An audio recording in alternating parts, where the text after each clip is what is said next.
سوال ہے سیدنا مولا علی رضی اللہ عنہ و علیہ السلام کے دست راست اور مشہور کمانڈر حضرت مالک اشتر سے متعلق یہ معلوم کرنا تھا کہ وہ صحابی ہیں یا کہ تابعی، اور ان سے متعلق جو متضاد معلومات پائی جاتی ہیں، مثلا ایک طرف تو سیدنا علی کے منظور نظر اور دوسری طرف قاتلین عثمان کے سرغنہ، اس حوالے سے صحیح تاریخ کی روشنی میں حضرت مالک اشتر کے متعلق آپ کا کیا موقف ہے؟ دیکھیں جی، مالک اشتر رحمہ اللہ تعالیٰ تابعین میں سے ہیں۔ انہوں نے نبی علیہ السلام کے مبارک زندگی کے اندر اسلام قبول کر لیا تھا، لیکن ان کا سٹیٹس وہ ویسے کرنے والا ہی تھا، نبی علیہ السلام کے قدموں میں حاضر نہیں ہو سکے۔ کئی ایک لوگ ہیں جنہوں نے رسول اللہ کی زندگی میں ایمان قبول کیا، لیکن دور دور کے علاقوں میں تھے، ان کو موقع نہیں ملا یا ٹائم شارٹ تھا، وہ پہنچ نہیں سکے۔ سیدنا ویسے کرنی رحمہ اللہ تعالیٰ کے اوپر بھی میرا ایک کلپ ریکارڈڈ ہے ڈیٹیل، ان کے بارے میں تو نبی علیہ السلام نے خود فرما دیا تھا تابعین میں سب سے بہترین شخص ہے اویس، اس کی والدہ کی مصروفیت کی وجہ سے وہ میرے پاس نہیں آ سکا۔ صحیح مسلم میں اوپر تلے 4 احادیث ہیں، میں نے ڈیٹیل لیکچر اس پہ ریکارڈ کروایا۔ تو اس سیدنا اویس کرنی والا سٹیٹس ہی مالک اشتر کا ہے، وہ بھی تابعی ہیں، صحابی نہیں ہیں، اگرچہ کئی صحابہ سے عمر میں وہ بڑے ہیں۔ سیدنا علی اور ان کی عمر میں آلموسٹ سمجھ لیں 10 سال کا فرق ہے، یعنی نبی علیہ السلام کی وفات کے وقت مولا علی کی عمر تھی 34 ایئرز، تو مالک اشتر کی عمر تھی 24 اس وقت۔ باقی یہ کنٹروورشل ہیں، اس میں کوئی شک نہیں ہے۔ سر جتنے بڑے بندے ہیں نا تاریخ میں، وہ ہمیشہ کنٹروورشل رہے ہیں، کیونکہ بڑے بندے جب ہوتے ہیں تو ان کی دشمنیاں اور دوستیاں بھی بڑے لیول کی ہوتی ہیں، تو ان کے حاسدین بھی بڑے لیول کے ہوتے ہیں۔ سب سے بڑی پرسنالٹی ہمارے نبی علیہ السلام کی ہے، تو انسانی تاریخ میں کیا نبی علیہ السلام کنٹروورشل پرسنالٹی نہیں ہے؟ پچھلے 100 سالوں میں 60,000 کتابیں نبی صلی اللہ علیہ وآلہ وسلم کے خلاف لکھی گئی ہیں، 2 سے زیادہ کتابیں روز کی بنتی ہیں، اتنی زیادہ کتابیں کسی شخص کے خلاف نہیں لکھی گئی، اور انہی 100 سالوں کے اندر سب سے زیادہ اسلام تیزی سے پھیلا ہے۔ تو مالک اشتر کی کیا اوقات ہے رسول اللہ کے مقابلے میں؟ تو اس طرح یہ کنٹروورشل بن جاتی ہے۔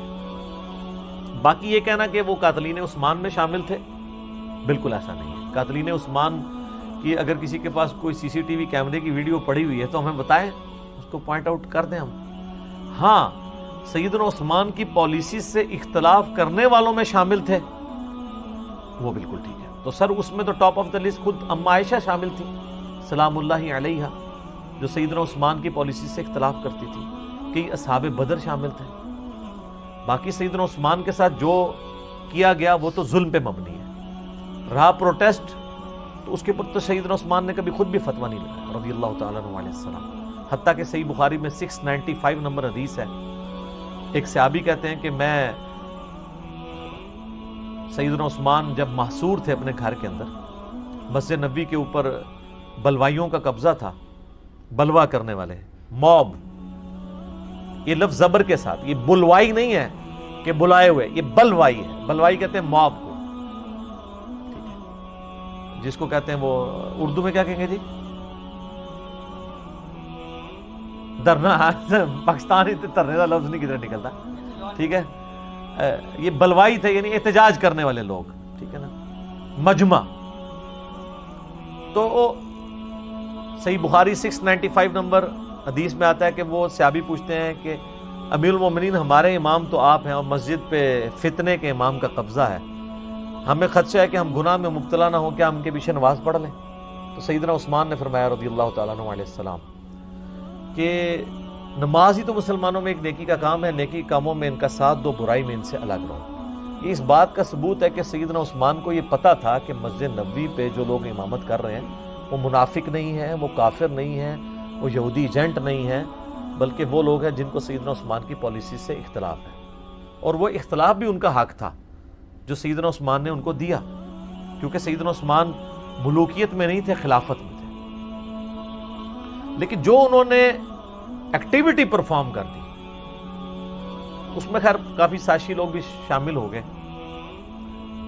آج کل ہی سازشوں کا پتہ چلتا، بات کی آپ پرانے زمانے کی کیا بات کریں، تو وہ جو کچھ ہوا وہ تو ہم اس کو کنڈیم کرتے ہیں۔ سیدنا عثمان مظلوماً شہید کیے گئے، ان کی خلافت خلافت راشدہ ہے۔ چند ایک مس ہینڈلنگز کی وجہ سے کسی کی زندگی کو زیرو سے ملٹیپلائی نہیں کر دیتے. تو اس میں محمد بن ابی بکر بھی شامل ہیں, سیدنا ابو بکر کے بیٹے, مخالفین میں. تو قاتلین کا تو کسی کو نہیں پتا. خود مالک اشتر سے جب پوچھا گیا تو انہوں نے ہمیشہ انکار کیا. آپ اہل سنت کی جتنی بھی تاریخ ہے وہ اٹھا کے دیکھیں, ان کے بارے میں یہ والے اقوال بھی ملتے ہیں. اگر ان کی مخالفت میں ملتے ہیں تو یہ کہیں نہیں ملتا کہ انہوں نے قتل کیا ہے, ورنہ سیدنا علی رضی اللہ تعالیٰ عنہ کبھی ان کو اپنے قریب نہ رکھتے. اور آخری وقت تک, موت تک وہ سیدنا علی کے ساتھیوں میں شامل رہے. سیدنا علی سے پہلے وہ شہید ہوئے ہیں. ان کو عمرو بن عاص رضی اللہ تعالیٰ عنہ نے زہر دے کے قتل کروایا تھا, کیونکہ محمد بن ابی بکر سے مصر کی جو حکومت ہے سنبھالی نہیں جا رہی تھی. تو سیدنا علی نے کہا کہ تم واپس آ جاؤ, میں مالک اشتر کو بھیج رہا ہوں, کیونکہ وہ بہت دلیر آدمی تھے. جنگ صفین میں, جمل میں ان کی بہت بڑی کنٹریبیوشنز ہیں. سمجھ لیں ناقابل شکست کمانڈر تھے حضرت علی کے. راستے میں ان کو دھوکے سے وہ شہد پلا کے مہمان نوازی کر کے ان کو قتل کر دیا گیا. شیعہ کے ہاں یہ بہت رسپیکٹیبل پرسنالٹی ہیں. شیعہ نے ان کے اوپر باقاعدہ, ایران والوں نے فلم بنائی ہوئی ہے مالک اشتر کے اوپر, ان کی زندگی فلم آئی ہے, وہ آپ دیکھ سکتے ہیں. تو ہمارے ہاں تو یہ ہے کہ اہل سنت کے ہاں یہ ملتا ہے کہ حضرت علی کے دستے راست تھے, تابعین میں شامل ہیں, صحابی نہیں ہیں. اور جن لوگوں نے سیدنا عثمان کی پالیسی سے اختلاف کیا ان میں وہ top of the list personalities میں سے تھے. آپ کو پتہ ہے نا, وہ صحیح مسلم میں آتا ہے کہ حضرت عثمان کا منہ بولا تو نہیں کہنا چاہیے, وہ ستیلا بھائی تھا, عقبہ ابن ابی معیط کا بیٹا ولید ابن عقبہ, اس کو گورنر لگایا ہوا تھا کوفہ کا, اور وہ اس نے صحیح مسلم میں آتا ہے شراب پی کے نماز پڑھائی. میں نے کربلا والے ریسرچ پیپر میں یہ حدیثیں ڈالی ہیں. سیدنا عثمان کی شہادت کے اصلی اسباب کیا ہیں, جعلی اسباب نہیں جو حکمرانوں نے لکھ دی ہیں تاریخ کے اندر, اصلی اسباب جو احادیث کی روشنی کے اندر ہے. تو وہ اس نے نماز پڑھائی اور بعد میں پوچھتا ہے کہ جی میں نے کتنی, 2 پڑھائی ہیں, 4 پڑھائی ہیں. لوگوں نے کہا تو نے تو مطلب نماز ہی غلط پڑھائی ہے. وہ کہتا ہے میں پھر پڑھا دینا. پھر وہ شکایت پہنچی. بخاری میں بھی حضرت عثمان کے چیپٹر میں اس کا کچھ حصہ موجود ہے. حضرت عثمان نے کہا میں سن رہا ہوں کہ لوگ کہہ رہے ہیں کہ یہ رشتہ داری کا خیال رکھ رہا ہے تو میں اس کو سزا دوں گا. تو مسلم شریف میں ذرا ڈیٹیل ہے, سزا دلوائی اس کو کوڑوں کی. اب حضرت عمر نے وہ کوڑے 80 کر لیے تھے جب شراب لوگ زیادہ پینا شروع ہو گئے تھے, کیونکہ وسعت ہو گئی تھی, وظیفے لگے ہوئے تھے, تو شراب کا معاملہ بڑھ گیا. حضرت ابوبکر صدیق رضی اللہ تعالیٰ عنہ کے دور میں 40 کوڑے شرابی کو لگائے گئے. آپ اس مسلم شریف میں حدیث ہے, سیدنا علی جو ہے وہ اپنے بیٹے حسن ابن علی سے کہتے ہیں کہ اٹھو اسے کوڑے لگاؤ. تو وہ کہتے ہیں کہ جو ان کی میٹھی کھاتا ہے وہی ان کی کڑوی چکھے. ایسے حکمران ہم پہ مسلط کرتا ہے تو ہم کیوں اس کو ماریں. بنو ہاشم سے یہ لوگ دشمنی کریں گے. حضرت حسن اپنے باپ کی بات بھی نہیں مانتے. اب یہ بڑا گہرا جملہ ہے, وہ آپ شہادت عثمان کے اصلی اسباب میں کلپ بھی یوٹیوب پہ دیکھ لیں. خیر پھر ایک اور ساتھی کو سیدنا علی کہتے ہیں, تو وہ 40 جب کوڑے ہوتے ہیں تو حضرت علی کہتے ہیں بس. حضرت عمر 80 لگواتے تھے, مجھے دونوں بہتر لگتے ہیں لیکن 40 زیادہ بہتر ہیں. 40 کوڑے بھی حضرت علی نے معاف کر دیے ان کو. تو مالک اشتر جو ہیں وہ ایک بڑی اس اعتبار سے پرسنالٹی مانے جاتے ہیں. مولانا مودودی رحمہ اللہ نے خلافت و ملوکیت کے اندر سیدنا علی کا صحیح دفاع کیا جیسا کرنا چاہیے. ایک جگہ انہوں نے بھی ٹھوکر کھائی ہے اس معاملے میں. ان کا موقف تھا کہ ان لوگوں کو حضرت علی کو مین سٹریم میں نہیں لانا چاہیے تھا جو بلیمڈ لوگ تھے.